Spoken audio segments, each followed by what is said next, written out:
It is truly an honour to be asked to be here today and introduce Marina Carr. Marina has a very impressive catalogue of plays to date, including favourites such as The Mai from '94, in Portia Coughlin in 1996, by the Bog of Cats, 1998, Hecuba, 2015, The Boy at the Abbey Theatre in 2021, I Girl at the Abbey Theatre in 2021, and most recently Girl on an Altar at the Kiln Theatre 2022, and most recently at the Abbey in 2023. Marina has crafted many adaptations, such as Anna Karenina, adapted from Tolstoy's novel in 2016, and Blood Wedding, a new version of Lorca's play in 2019. She has also written plays for children and future projects, including a new adaptation of Virginia Woolf's To the Lighthouse, produced by Hatch Theatre Company and the Everyman in association with Pavilion Theatre and the Cork Midsummer Festival. Her work has been translated into many languages and produced by many of the most prestigious theatres around the globe. She has also written a new contemporary translation of Rigoletto for Operette Theatre Company, which toured Ireland in 2015, and also an original oratorio, Mary Gordon, as part of a commission for Wicklow County Council that brought together choirs from throughout County Wicklow with solo singers and the RTE National Symphony Orchestra in November 2016. Her many prizes include the Wyndham Campbell Prize for her body of work in 2017, the Susan Smith Blackburn Prize, the American Ireland Fund Award, the M. Foster Award, and the American Academy of Arts and Letters, along with many other fellowships. Marina Carr is a member of Ailsona. She has taught at Trinity College, at Villanova and at Princeton. Currently, she lectures in the English department at DCU. She is published by the Gallery Press, Nick Hearn Books, and Faber & Faber. And a new production, Understand, of Portia Coughlin is due to be opening in the Almeida in October 7th. So look out for tickets for that over in England. So without further ado, it is an honour to have Marina grace our stage here at the Right by Sea. And you're most welcome, Marina. And Marina is going to read a few excerpts of work, Understand, firstly. Thank you. Please give a warm welcome to Marina.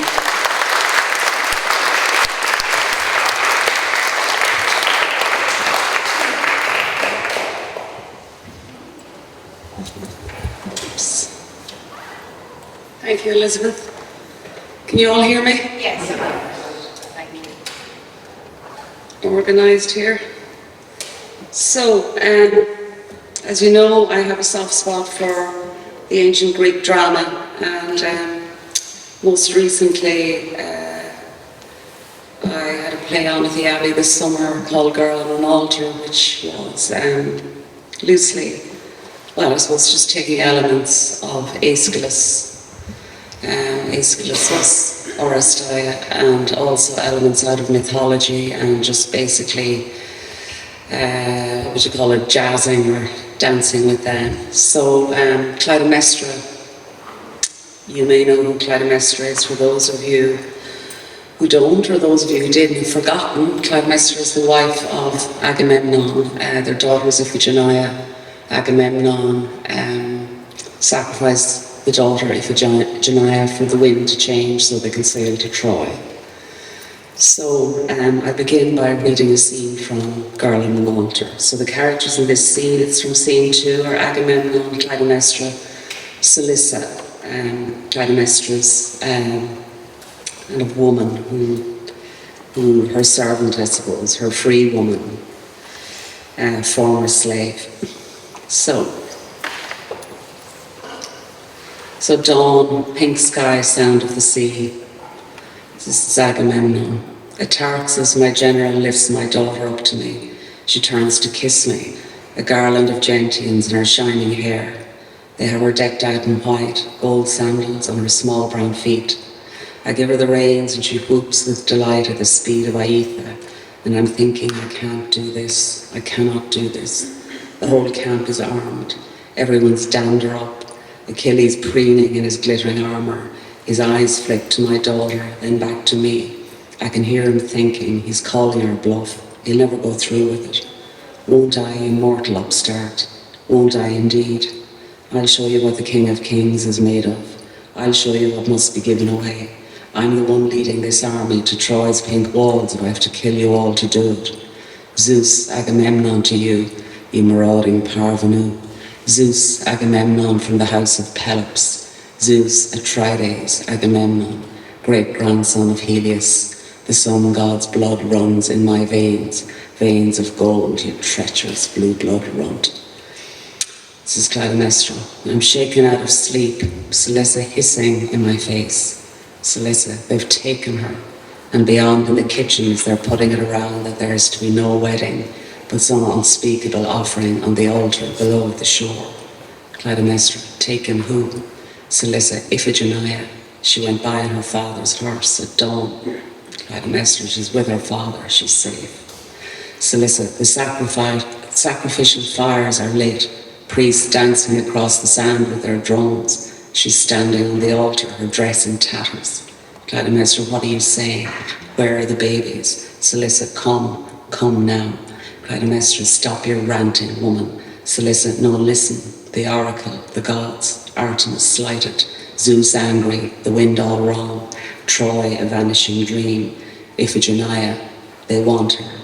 Clytemnestra, want her for what? Celissa, she's the sacrifice. She leaps over me and is out the flat, tearing along the cliffs, screaming like a banshee. I tear after her, our feet in ribbons as we pound the shale, haul ourselves down the slope, all the women suddenly behind us, and we're roaring, shoving, tripping, sliding down the dunes as she flies ahead in her nightdress.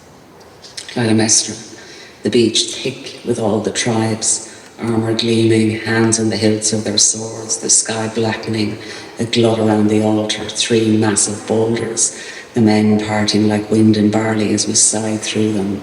And then, Celissa, he's standing on the altar, mask on, obsidian knife in his hand, Iphigenia raised to the skies in his right arm. Clytemnestra, blood on the stones, his arms, her throat. Celissa, she takes a flying leap at the altar, manages to scale the jagged stone, fury propelling her, wrestles the child from Agamemnon with such force he falls backwards as she rains kisses like blows on the dying child, trying to shake the life back into her, stanch the river of blood flowing from her neck, over her arms, her face and her mouth, clinging to the girl they've stripped to the waist. And the high priest steps forward, pounding his drum, berating her in his high falsetto. Shame on you, woman, botching the god's sacrifice. Shame on you. Clytemnestra, shame on me. You have stolen my child, butchered her like a beast of the field. Shame on me. Shame on you, you band of prancing gorillas. May you never reach Troy, and if by some trick of fate you do, may you never return. May you die there, howling, a banquet for the crow, the rat, the wild dog, no one to mourn you, none to speak your memory except with hate and scorn, your own mothers cursing you, you savage guests of time. Celissa, her voice low, lethal, the men shifting, coughing, eyes full of fear. Do they actually expect a blessing for this carnage? Clytemnestra, Iphigenia dying in my arms, black clouds rolling across the silver sea, wind rising, rain spattering, and then the heavens opening. Iphigenia bucking, choking, Agamemnon on his knees struggling to get his mask off, her necklace in his hand. Agamemnon, go, take her with you before I have to do it all over again. Go before I have to slit your throat too. She flies off the altar, never letting the child from her grip. The women close in as they move through the men who shove and stumble to back out of her way, afraid of her and the procession of keening women. Achilles looks at me, the guarded eyes that still won't give quarter, but he knows who's king round here now. There'll be no more trouble, no swaggering white boys scheming for my throne. He watches as the elite come, bow, kiss my feet, all the tribes with their trumped up little under-kings. I accept the tributes, the honeyed lies, the deference, without taking my eyes off him. He's the last to come forward. Of course he is, and only because he can't do otherwise. Everyone watching, waiting, can see him calculating. Can he still swing it his way? The fury he can't contain, prancing, tossing the hair, but he comes finally. kneels like the rest of them, kisses my blood-stained feet, spits out the hollow words, Zeus, Agamemnon. That's right, I say, as I grip his hand and raise him in the accustomed manner. That's right, and don't you forget it. And he snorts and swaggers off, nostrils flaring. And I know I'm no god incarnate, but I'm the closest he'll ever come to one. Old Colchis comes forward with his sagging ditties, offering me a cup of sacrificial blood to drink, my daughter's blood, and knock it from his hand and grab him by the throat. Atarxis is there in a flash, separating us, the whole camp gasping. Cool it, Atarxis says. No more oracles, I say. No more of your Pythian riddles that can be read 1,000 ways, you demented old woman. I only read the signs, Colchis mumbles, the sick eyes leaking down the ravines of his face. And what do the signs say now? What do your gods say? What's the gossip from Delphi? And it better be good. The wind, he whines. What about the wind? It's here, he drawls. The wind, I say. The wind was here yesterday. The wind is here today, and the wind will be here tomorrow. But my daughter will never be here again. Sing that on your altar. To the ships, I shout, raising my sword, slapping on the golden mask. The oracle has spoken. Our sacrifice has been accepted and deemed fitting. Look at this rain. Hear the wind rising. The signs are for victory.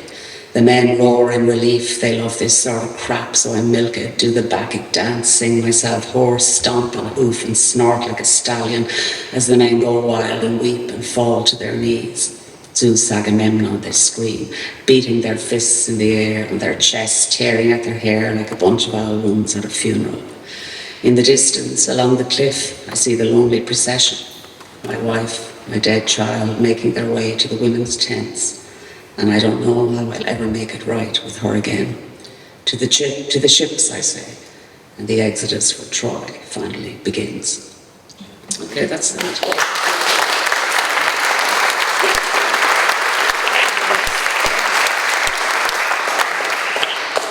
Very kind. So this is from a play called Hecuba. So Hecuba, I always thought she got bad press. She's the Priam's queen of Troy, and Euripides wrote a play after the sack of Troy. So again, I'm bouncing off that play, just taking certain blueprints or certain ideas from it, but wanting in a way to redeem this queen who I believe has been kind of traduced down the centuries, in literature anyway. Because the thing we have to remember is when the three big Greek tragedians were writing these Greek plays, I'm talking about Aeschylus, Sophocles and Euripides, it was around the time of the Athenian state, founding of the Athenian state, and the idea of, good, beauty, the truth, the law, all of these things were being discussed. And Nietzsche talks about this, and he says that, the reason they invented all these things like truth and beauty and law and right and wrong was because they were a band of savages and they desperately needed some rule of law. But anyway, Hecuba was a Trojan, she was an outsider, she wasn't an Athenian. So if you look at the Greek plays, you see most of the women are outsiders. Clytemnestra is a Spartan, Jocasta is Theban, Hecuba is Trojan, Electra, Antigone, etc. Phaedra, none of them are Athenians. And it's worth remembering as well that the Athenian state lasted only 90 years, and it was the Spartans who brought them down. And it's also worth remembering that Agamemnon was a Spartan, and how much the Athenians hated Agamemnon. I think he has also got a lot of bad press. But anyway, this is about Hecuba. So Troy has been vanquished, okay? So this is the throne room. Hecuba is surrounded by her women, and this is Hecuba speaking. So I'm in the throne room, surrounded by the limbs, torsos, heads, corpses of my sons, my women trying to dress me.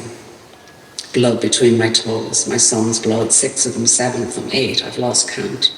Not that you can count anyway, they're not complete. More an assortment of legs, arms, chests. Some of the armour is still on, some stripped, hands in a pile, whose hands are they? Ears missing, eyes hanging out of sockets. And then Andromache comes in screaming, holding this bloody bundle, my grandson, intact except for his head, smashed off a wall like an eggshell. They're through the south gate, she says. They've breached the citadel. They're here. I say, put him with the rest. Put him beside Hector, his father's mangled body. She won't stop screaming. Shut up, I say. You'll draw them on us. I tell the women to cover her mouth. We have no soldiers to protect us. All dead or still fighting, trying to save their own women, children. And I don't know where Priam is. He went out a while ago. When was it? Last night? Yesterday. My women are putting perfume on me. Perfume. I swat them away. The smell of blood wading in it, the tang of rotting bodies everywhere. Bodies that came out of this body, and I want to vomit, but there's nothing in my stomach. They've cut off our food supplies.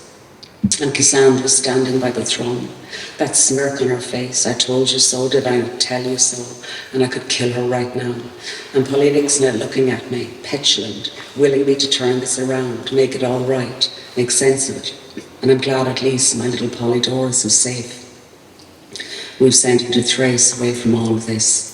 And then a soldier comes reeling in the door, Priam's head in his hands, my husband's head. They've beheaded him in the great sky god's temple. I said, where's the rest of him? What good is a head? We can't bury his head without the rest of him. And the soldier says, I don't know, they've burnt the temple. Burnt the temple. The whole city's in flames, he says, and he puts Priam's head into my hands. I sit on the throne, holding it like a baby, his tongue's hanging out, his eyes are terrifying, ferocious death. I try to close his eyes. They're caked with blood, crust, dust. I can't close them. And the soldier is weeping on his knees, holding my ankles. All the men castrated, he says, not enough to kill them, must desecrate them too. And I say, the women, what about the women, the children? The women too, they're killing the women, he says. All the old ones, the ugly ones, the ones past childbearing, past work. And the children, I say. Priam's head is oozing onto my dress. The children, he says, all the boys and all girls under 10. Why, I say, though I know it's a stupid question. Not enough room in the ships, he says. They're rounding them up, have them in the cattle pens. And I think, this is not war. In war, there are rules, laws, codes. This is genocide. They're wiping us out. And they're shouting, clashing of swords, more screams. And Agamemnon is in the throne room. This is Agamemnon. Fabled queen, I say. She hears the mockery in my voice, though it's not complete mockery. I've been wanting to get a good look at her for a while, and there she is perched on her husband's throne, holding what? His head? The blood flowing down her arms, and what arms they are, long and powerful. What's that, I say? She doesn't answer, just looks at me as if I'm a goater. The snout cocked, the straight back, 3,000 years of breeding in that pose. Hecuba, they told me many things about him, this terror of the Aegean, this monster from Mycenae, but they forgot to tell me about the eyes, sapphires, transcendental eyes, fringed by lashes any girl would kill for. I pretend I don't know who he is, and you are, I say. You know damn well who I am, he laughs, and you may stand. This is Agamemnon, and she says she'll stand when she feels like it, so I'll lift her off the throne. Now that wasn't too difficult, was it, I say? I can't resist twirling her, though I know I should show more respect. Used, but good. Still good. I was expecting an old hag with her belly hanging down to her knees, but she's all right. There's bedding in her yet. I wonder if she still bleeds. Will I ask her? No, not now. Leave her. She's lost everything. She's a queen. Was a queen. Behave yourself. Hecuba. God bless you, he says as he twirls me. God bless you, but war is hard on the women. He smiles at Cassandra. Cassandra smiles back, the little trollop. So your man slit his daughter's throat to change the wind, I say. Agamemnon, and the wind changed, I tell her. The wind changed. Hecuba, I wonder what sort of wife he must have, this barbarian who calls himself king. Agamemnon, she's looking me up and down. She's an eye on her. 18 children, I'm told. I wonder if they're all Priams. Wouldn't mind making a son with her. Only way to sort a woman like that out is in bed, take the haughty sheen off her, the arrogance even while she's skidding in blood, stepping over corpses, the lip curling. This is my husband's head, she says, brandishing it at me. He didn't even have the decency to give me back his body. Hecuba, these are the remains of my sons, I say, pointing to the dung heap of limbs, heads, hearts, necks I loved and kissed. I have to bury them, I say. Agamemnon, my men will take care of it. I see the corpse of an infant. Who's that, I say? Hecuba, Scamandrius, Hector's babe. Agamemnon, I thought his name was Astyanax. Hecuba, no, Scamandrius. Why do you want to know? Agamemnon, I wonder, did Hector have 2 sons then? These Trojans, so sly, can't have any of them alive. Where's the boy, I say? What boy, she says. You know what boy, I say. Polydorus, your boy, your last born. Hecuba, I don't know. Agamemnon, you know. Hecuba, he's 9, he's a child. Agamemnon, children grow up fast. Last thing I want is Trojan sails and the wide Aegean, your boy at the helm. Hecuba, he's no threat to you. Where is he says, can see the anger rising in him. A man of sudden rages, can't be thwarted. I must be careful. Priam sent him away for safekeeping 6 months ago, I say. I don't know where. A stab goes through me. Polydorus, they're going to take you too. And I've stopped with that one there. And then, so this is from iGirl, and I was talking to Elizabeth before earlier, I was saying, this was performed by Alwyn Fuere. She performed all the voices and all the parts.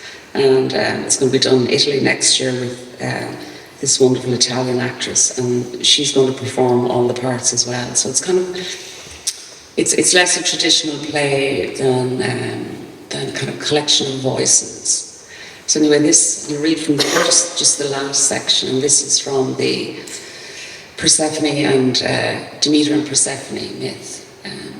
So Demeter, the goddess of the earth, goddess of corn, goddess of life, and Persephone, her daughter, is taken down to the underworld, stolen by Hades, and she wanders the earth in terrible grief for her daughter, and threatens all sorts of things, and the rest should be quite clear. It's also about us. And it's also about, I think, how different men and women are. I suppose their differences, but also their affinities. So anyway, have a listen.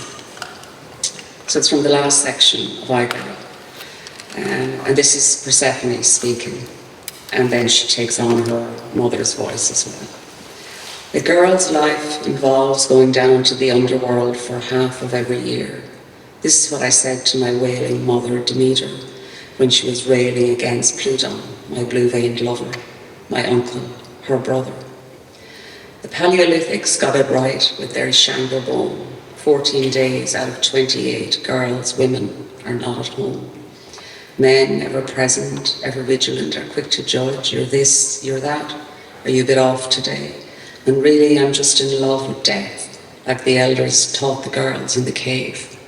My disappearance is not personal, it's genetic. It's the way I was made. Since my mother decided to divide the seasons and me in quarters, I've grown used to being Pluton's queen. I know he's my uncle, but he loves the darkness, the dead, all sleepers. And when my mother comes calling, dragging me into the light, spring, bounty, abundance, the giving day, all I crave is night, Pluton, rest, oblivion, a sort of rehearsal for demise. But Demeter calls, my darling, my daughter, Persephone, I made you for light, I made you for laughter. I will never allow death for you while there's breath in my body. I will stop the world in its tracks unless you return to me. I will ungrow the corn and ungreen the fields. I will starve every hominy who crosses my path. I will block out the sun, the moon, the stars. I will create everlasting night. I'll rot the apples on the branch and the grapes on the vine. I'll turn to muck unless you give her back. I'll put a curse on your children and your children's children. I'll constrict the wombs of your women and shrivel the seed of your men. Have some pity. Daughters are the world's gold. Gifts from above meant for above, not below. She is innocent, my mother, the goddess of corn and morn. She has never known the seduction of the blue-black cave, of Pluton's halls. His throne is azure, and when he takes you in his arms, he has gardens, asphodels, pomegranates, oaks, and 5 rivers flow through his purple fields. And he is full of sorrow as he welcomes you to his underland of starless and skyless caverns, all the dead wandering, gossiping, And the other thing no one told me, Pluton is a singer. His voice booms off the stone, and he's young, 18, hasn't aged a day since he was sent down to paradise. Some stranger, some archaeologists say 1,000,000 years hence, excavating a doomed, silent earth, we'll lift our bones carefully, see the pomegranate seeds in our teeth, the terrible dentistry, the incisors intact, so Anthropocene, so perfect, and the pea brains, and the hyperaggression in the nails, and the somnambulist women, and right in his report it was all so predictable. They were Plutons from the start, never had a chance, all roads lead to Hades, you can't beat back the night, but touching, the way her bones rest in the bones of his arms, human specimen he will record, Homo sapiens, question mark, hominy, possibly, the old gods, that vanished tribe, stuff of myth, barely a trace of them survives. Okay, I'll finish up with From Woman and Scarecrow. It's a play I wrote a long time ago. It's about a woman dying too young with too many children. And Scarecrow, people ask me who is Scarecrow. I think she's kind of the voice in all our heads, or the several voices in all our minds. The voice of reason, the voice of contradiction. You know, we argue with ourselves, all those voices, the idea of being one unified personality. I think the psychologists have discovered is a bit of a myth, that we are an amalgamation of several hundred voices and contradictory impulses, and we do our best to try and keep them in check. But so anyway, Scarecrow is woman's kind of doppelganger, soulmate, conversations, enemy and friend, I suppose. So him then is woman's husband, and him, some champagne. You said once you'd like to drink champagne at the end. Woman, did I? Him, I have a bottle in the fridge. Woman, am I capable of a glass, do you think? Him, yes, let's have champagne. Woman, I bring the dish glasses, not the fluted ones. Him, where would they be? Woman, I don't know. They used to be. Oh, Scarecrow, I can't remember my own kitchen. Him, I'll find them. Wait now, wait easy. I'll be back in a sec. And exit him. The woman lies there. Hold a minute, wardrobe door creaks open. Enter. Death from the wardrobe, regal, terrifying, one black wing, cobalt bead clawed feet, taloned fingers, stands looking at woman, shakes itself down, woman stares at it. Woman, Scarecrow, I'm begging you, he's here, I can't do this on my own. Scarecrow, you don't have to, my dear. Woman, Scarecrow, is that you? But I thought, Scarecrow, that I was your slave, that you were in charge. Not so, not so. I have a few forms to fill out, so just bear with me a second. She plucks a feather from her wing, takes out parchment. So you're nearly there. Exciting, isn't it? Woman, you swore you would see me out. Scarecrow, and I will. Now I need ink. She takes woman's hand and pierces the vein in her wrist. A fountain of blood shoots out. Scarecrow dips the quill into woman's wrist. A cry of pain from woman. Scarecrow, I know, my chicken, I know. It is never easy becoming the past tense. Okay, it says here, you have brains to burn. Woman, then I must have burnt them. Scarecrow, don't do this to me. Scarecrow, I have no choice. You think I want to do this. It's out of my control. Next question, why did you stop seeking? Woman, that's the big one, isn't it? Scarecrow, no time now except for the big ones. You'll answer the question, please. The paperwork must be in order. Woman, why did I stop seeking? I didn't know what to look for, and I was afraid what I would find. Scarecrow, yeah, that's the usual excuse we get. And love, why did you not flee when love had flown? Woman, but it hasn't flown. Scarecrow, it says here it has flown. Woman, it hasn't. He's here. Scarecrow, where? Woman, he's getting me champagne. Anyway, how could I leave my children? Scarecrow, you're leaving them now. Woman, this is a different leaving. Scarecrow, it certainly is. We're not talking a few years here. We're talking never, never. We're talking the 5 nevers and the 4 hows. Woman, so you say I could have turned up at the lover's door with the 8 of them. Scarecrow, I'm saying exactly that. Woman, with what? How? For starters, it would have taken 2 car journeys. I would have had to arrive twice. And to arrive twice at the lover's door is worse than not arriving at all. Give me some credit for timing. These are stupid questions. Who designed this questionnaire? Scarecrow, you did. Woman, will all of this be used against me? Scarecrow, it will be used. And the children admitted they were your shield to beat the world away. Woman, yes, they were. Scarecrow, you hid behind the nappies and the bottles. Woman, the mountainous bellies and the cut knees, the broken arms, the temperatures, the uniforms, the football, the music, the washing machine, the 3 square meals. Yes, I hid behind it all. Yes, I used them. They were my little soldiers. I was the fortress. And how they protected me from terrors imagined and terrors real, my soothers, my buffers to fortune. And I'm sure I've damaged them in some vital, irreparable way, but I have also loved them with a hopeless, enchanted love. Scarecrow dipping quill into woman's wrist. This well is dry. I'm sorry I have to do this. She pierces woman's neck, a fountain of blood, a wail from woman. Woman, Scarecrow, don't. Please don't. Scarecrow, we can't go back now. And if you could take a thought with you, what would it be? Woman, what would it be? That I've never felt at home here. Scarecrow, Scarecrow, very few do. Woman, we don't belong here. There must be another Earth. And yet there was a moment when I thought it might be possible here. A moment so elusive, it's hardly worth mentioning. An ordinary day, with the ordinary song of a late Indian summer shining on the grass as I sat in the car waiting to collect the children from school. Rizalka on the radio, her song to the moon.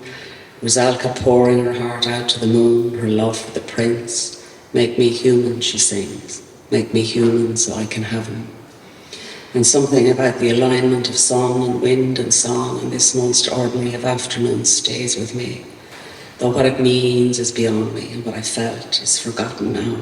But the bare facts, me, the song, the shivering grass, Rizalka singing to the moon. And I wonder, is this not the prayer each of us whispers when we pause to consider? Make me human, and then divine. And I wonder, is it for these elusive prayers we are here? These half sentences that vanish into the ether almost before we can utter them. Living is almost nothing. We brave little mortals investing so much in it. Scarecrow, you're determined to go with romance on your lips. Woman, I know as well as the next that the arc of our time here bends to tragedy. How can it be otherwise when we think where we're going?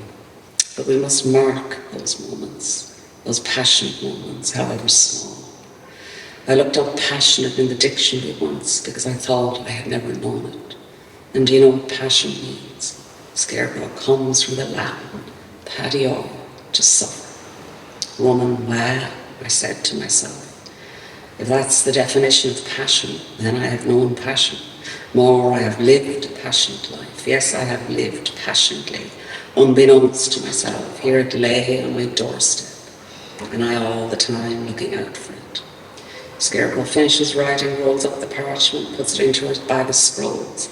Scarecrow, that's that out of the way. I'm afraid it's time, woman, but I'm not ready. Scarecrow, it's time to go. Woman, Scarecrow, please, my children. Scarecrow, I know, but don't fight me. You won't win this time. Woman, just hold on till he comes back. Scarecrow, you want him to watch you die?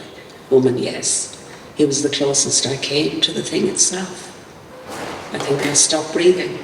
Scarecrow, yes, it's over. Woman, Scarecrow, the next breath isn't coming. Scarecrow, and won't ever. Thank you very much.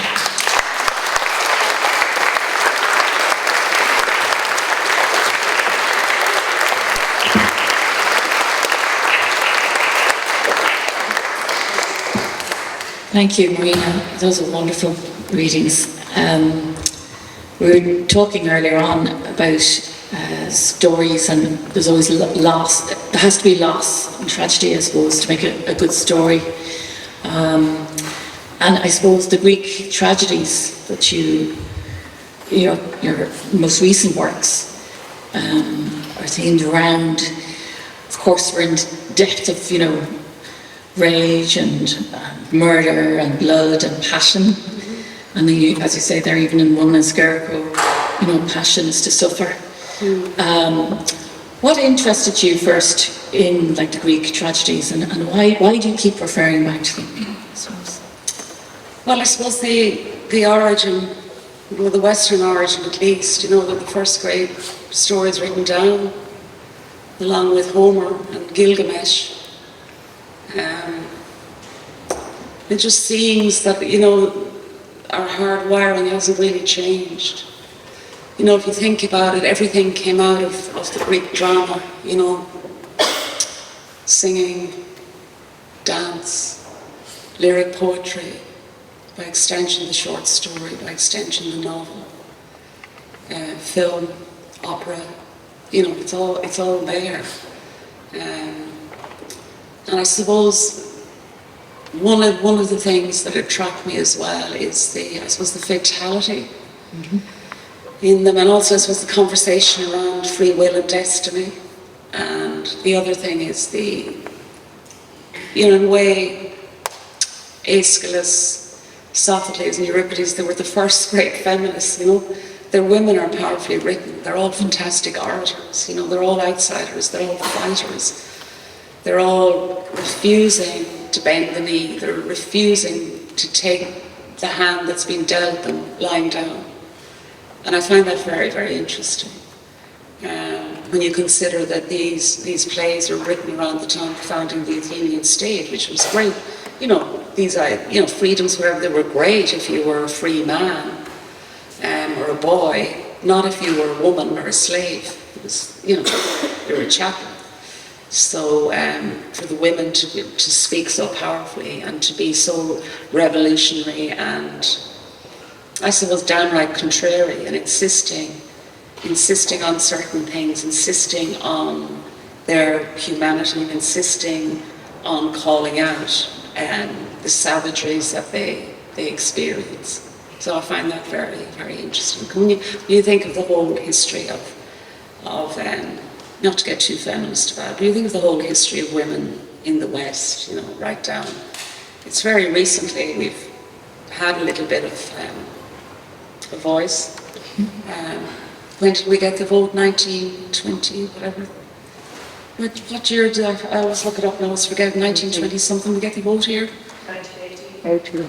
1980, was it? Yeah. A little over 100 years,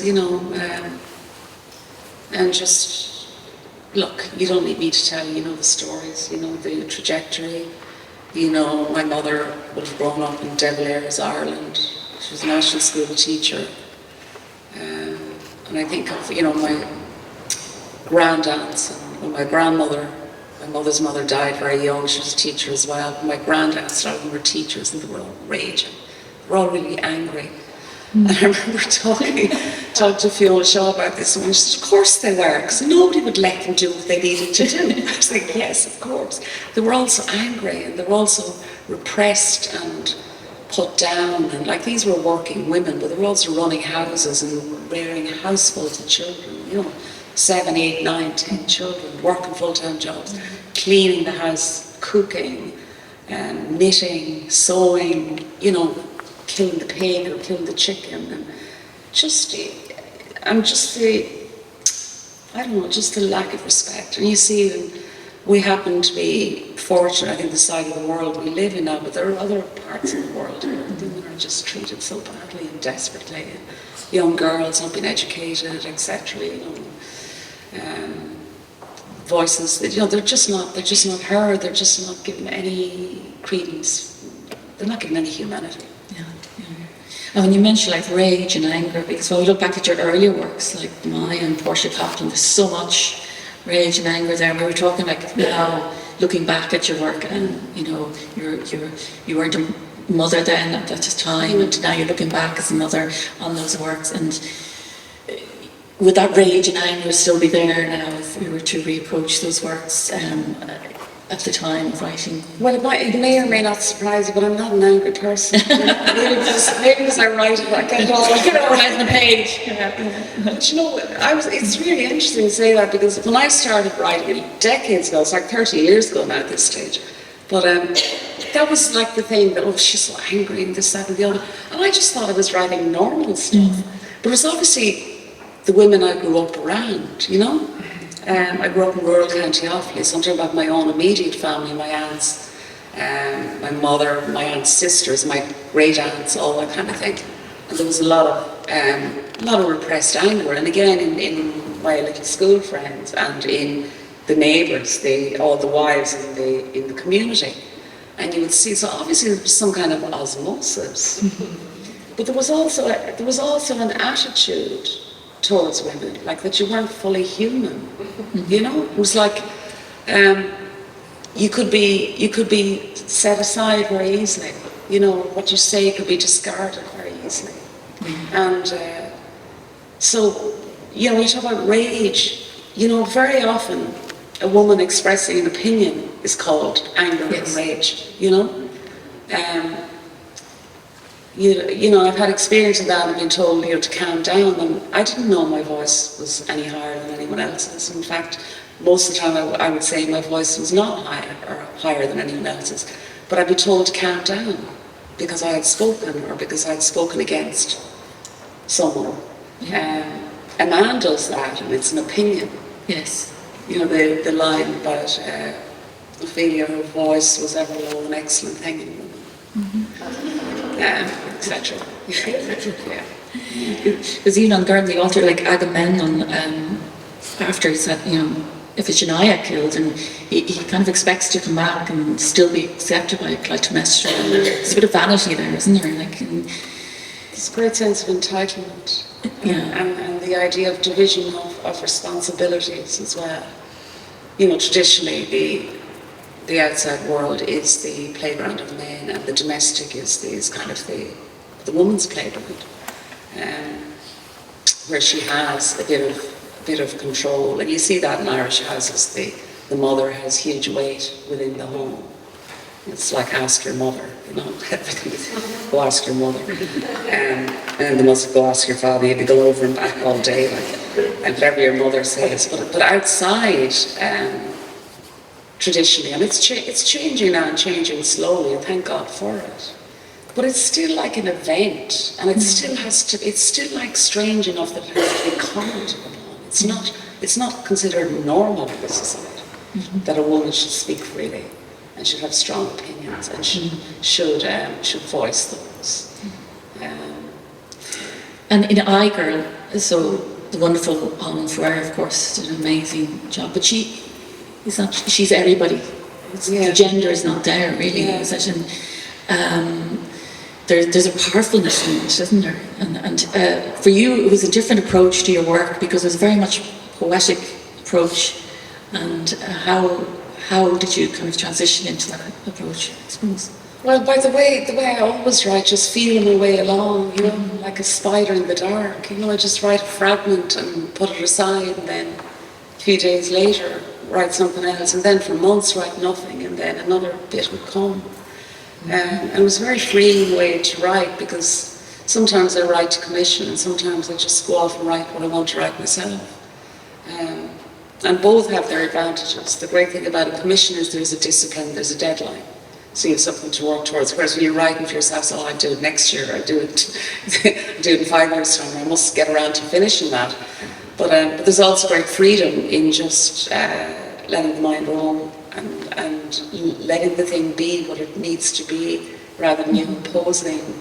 Because I think I'm as guilty of this as anyone else, this idea in my head of what the well-made play is, and how my own plays measure up to that. But I think the older I get, the less interested I am in making complete sense. I think probably the writer's job is to write, and other people's, the readers or the audience job is to tell you what you've written. Yeah. You know, I know that can't completely be the situation, and hopefully with experience in writing, that some of it goes in, and you've what Hemingway used to call your inbuilt BS detector. So you can winnow out most of what's not going to work, and generally you've a very good strong instinct of that yourself. But that aside, there are areas, I mean, Virginia Woolf used to talk about, she said there should always be a couple of lines in every book that not even the writer understands. And I love that, you know? And it's the idea, just because you don't grasp it,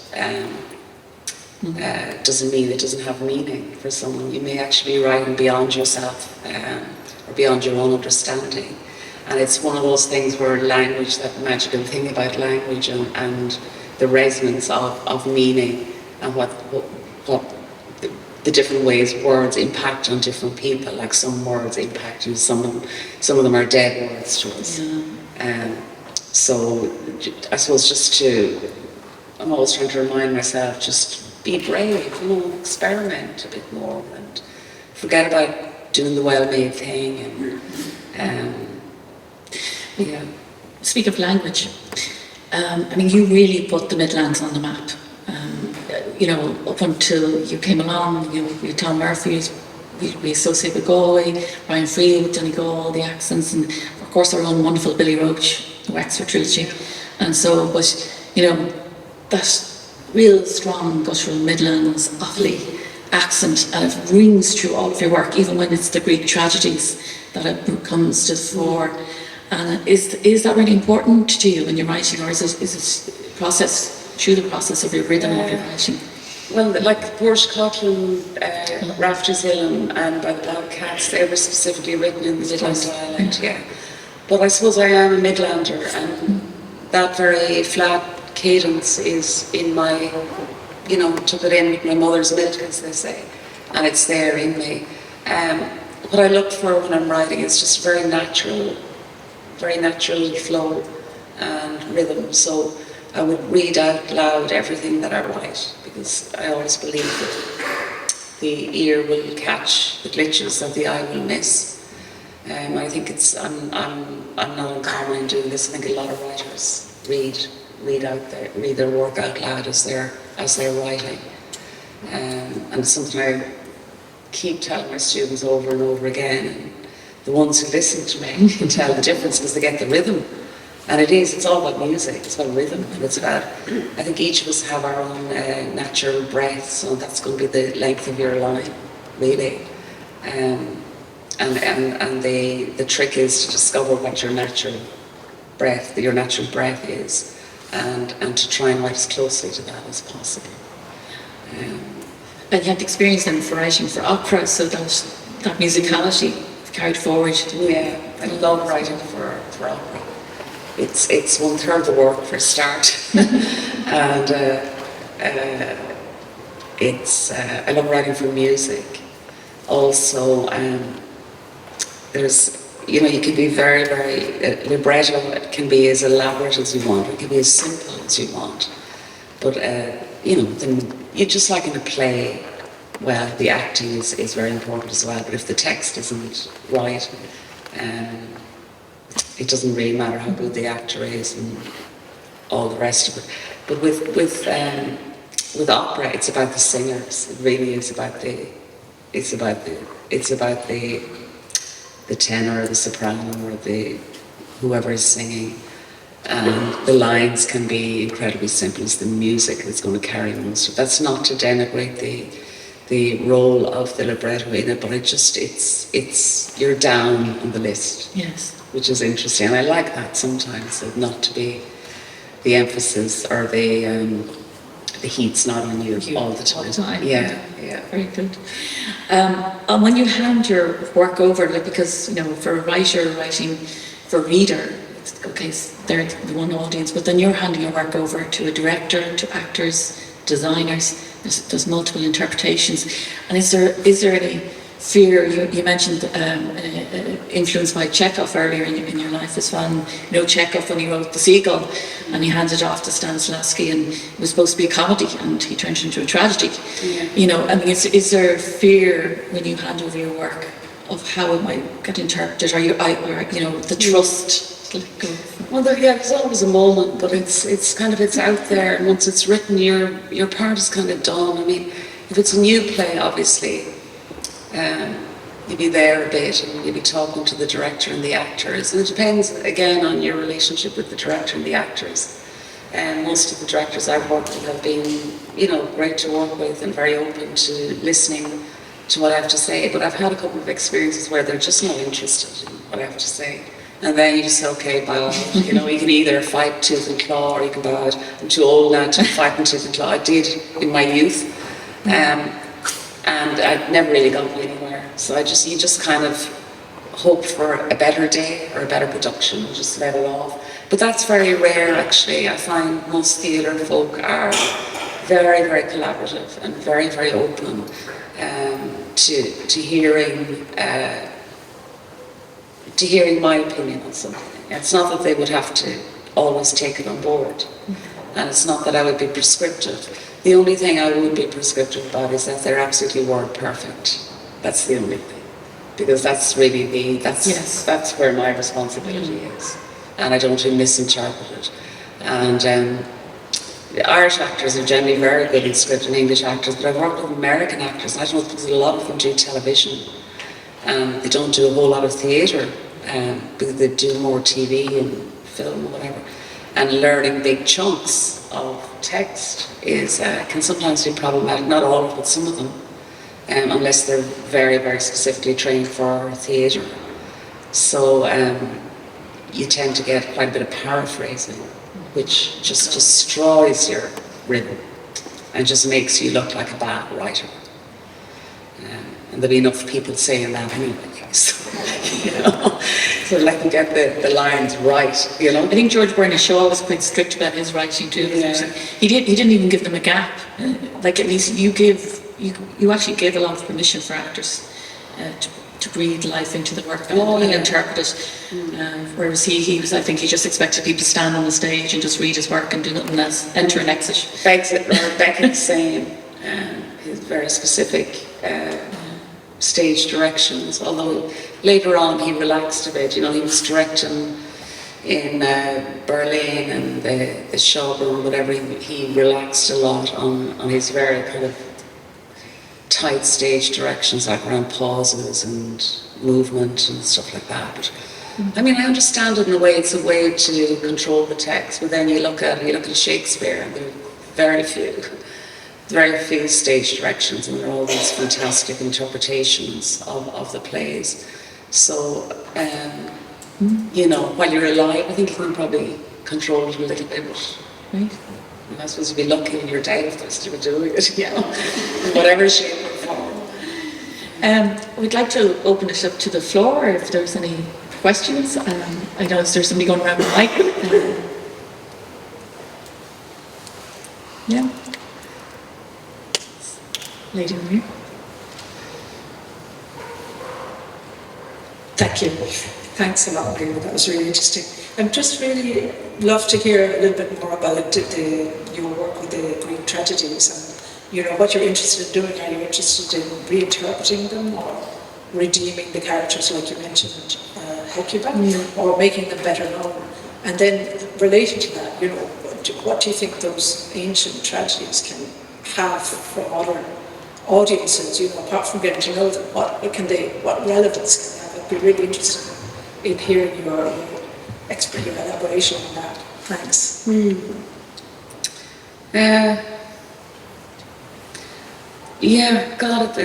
It's a big question. I suppose what draws me to them are their huge stories, and they're set in a different time, but I find they're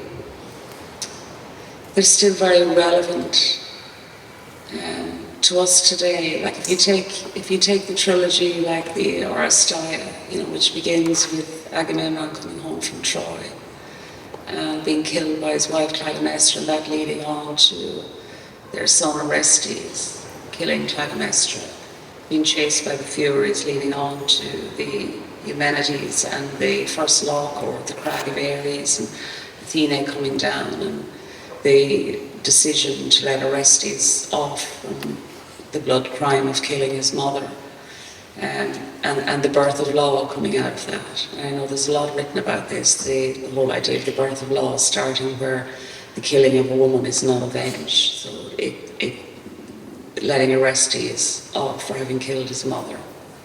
I don't know if you know the amenities, so the Furies are chasing Orestes down because they are the avengers of blood crime.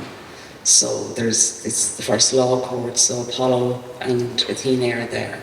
And Athene, so they bring in the jury, first jury, and they vote, but before they can count the votes, Athene comes in and says, no, I'm letting him go, because the law has to start somewhere. And I don't think anybody would dispute that the law has to begin somewhere. But I think it's very, very interesting that that's the point of where the law began. If you think about it, we're still living out that idea that, okay, to take someone's life, blood crime is against the law, it's wrong. But if you have to kill someone, effectively the law is saying if you have to kill someone, it's not right to kill anyone, but if you have to, it's a little bit more alright to kill a woman than just kill a man, which is very, very interesting. You think of all the crimes historically against women and to this day that are going on. And then the Agamemnon Iphigenia story, you all read the newspapers, you know, and there are cases, there are a lot of cases where fathers losing, absolutely going mad and killing, taking the children out with them, and there are cases of women doing that. But the statistics are, at least generally, it's very, very rare for the women. It does happen, but it's much rarer than for the man or the father or the children.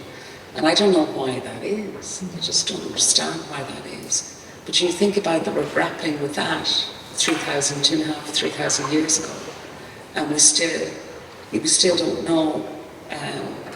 We still don't know why that is. Also, just the whole idea of relations between men and women. That argument being that's throughout all the plays. I mean, you have it in the Theban plays as well. You have it in Oedipus Rex, Oedipus Colonus. You have it in Antigone. You know, you have all these women, I suppose, and men. I'm thinking particularly of the Theban plays on Oedipus fighting against their destiny and seeing if there's any way around it. And then I suppose the other thing that interests me about the Greek plays is the whole conversation with mystery. The other world, the gods, and are the gods there? Are they watching us, these watchers, and who are they? And are they benign? Or are they not benign? Are we living in a universe without law or reason, or are we actually following an infinite, immortal plan, and we are just little cogs in it? Or have the gods left? Or have we left the gods? Are the gods always there? Is that, I think I was reading Marina Carr, and she's lying, you know, she's that fantastic Greek and Latin scholar, the Canadian poet Marina Carr, and she's talking about Aristotle and talking about Aristotle saying not to believe in belief or in mystery is to live the life of a vegetable. And it just really struck me because I think we spend, well, I can't speak for anyone else, but I think I spend half the time not believing, half the time then believing. I don't know where I stand. I don't know where I stand on free will versus destiny. I don't know where I stand on mystery. I'm more inclined to believe it as not. But then I have my prosaic days where I just feel I'm in a rational, chaotic kind of existence. So, and that line just struck me because it's something I hadn't thought about in a while. Not to believe in belief, which is sort of believe in mystery. That's how I interpret it anyway, is to be a vegetable. So, God, am I vegetable? So, there's my answer. It seems strange to be talking about other gods in the church as well. I had to cut out a swear word. You have a strong line, I think it's in Marina Carr, you say, I've been to Eden and it's not much. Soin, it wasn't Soin. Yeah, that's the Neanderthal speaking. Yeah. Fantastic. Do you have any other questions? Yeah? Right, at the front. We have a mic for you. Hold on a second.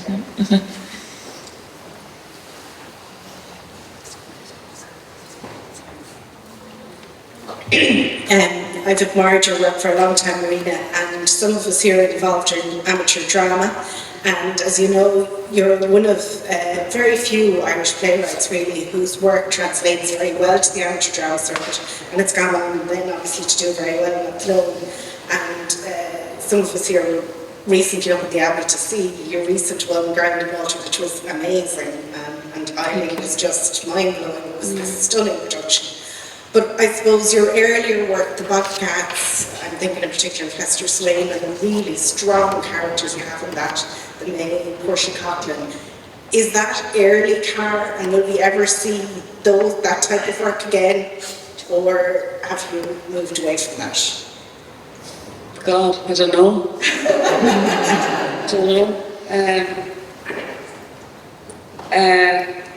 The last couple of plays I've written have nothing to do with the Midlands or Greek theatre. So that's the only way I can answer that. Am I going to go back to the Midlands? I suppose never say never. I don't know. Those plays were written quite a while ago. And you like to think you're moving forward, but maybe we're going in gyres or circles. I might end up back there. I honestly don't know. I'm delighted to know that you're doing the plays down here. Thank you for your interest. I think we have time for just one more question, maybe. Over.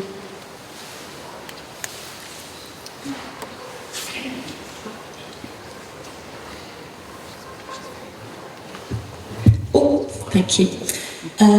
You talked about there being a lot of repressed anger amongst the women in your family, in your family background.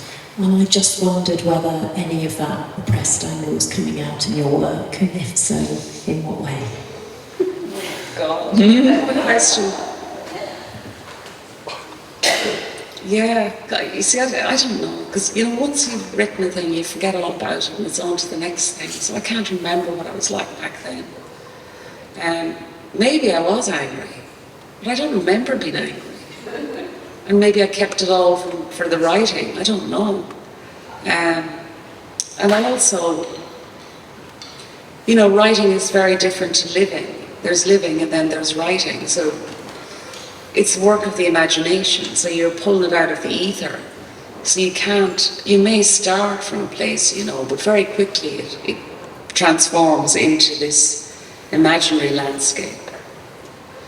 And you're just going from line to line, speech to speech. You're trying to get to the end of the speech, and then you're trying to get to the end of the page, and then you're trying to get to the end of the scene. And it kind of takes on its own momentum. And there's a sense, there's a thing, I think, in Ireland, because we're a nation of storytellers. Everyone is a storyteller in Ireland. Everyone we value that, and it's kind of from childhood up, everyone's telling stories. So there's an element of, I suppose, healthy competition in the way we speak. And maybe that comes through when I'm writing. So if somebody says something, the other person's going to try and top it. Or if somebody does something outrageous, then it's like, okay, where do I go from here? Do I cool it down or do I take it further? And in a way, it's a bit like mathematics, in a way. So if one scene is blue, the next scene can't be blue. It has to be green or red or yellow or whatever.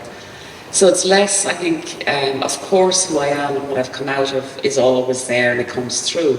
But it's not that I could ever rationally say, oh, because this happened, I wrote this. It just doesn't seem to work like that. Equally, I'm influenced by everything I read. For me now, everything I read, it's kind of like one big book. All the poetry, all the short stories, all the novels, all the plays, all the films, everything I've seen, all the music I've listened to, all the paintings I've looked at, all the people I've met. It just goes into this big swirl, and it's what comes out. And I suppose I wouldn't be able to pin it down for you. And I think I wouldn't want to either, do you know? And I suppose that's coming back to, writing there's huge craft involved in it, there's discipline involved in it, there's, reading, and as Czech says, writing till your fingers break off, there's all of that. But there's also that ingredient where you don't actually know where it's coming from. And that's the lovely thing about it. That it's kind of like you're given a gift now and again, or a reward now and again for your diligence and your hard work and your sweat and your labour. So. Thank you.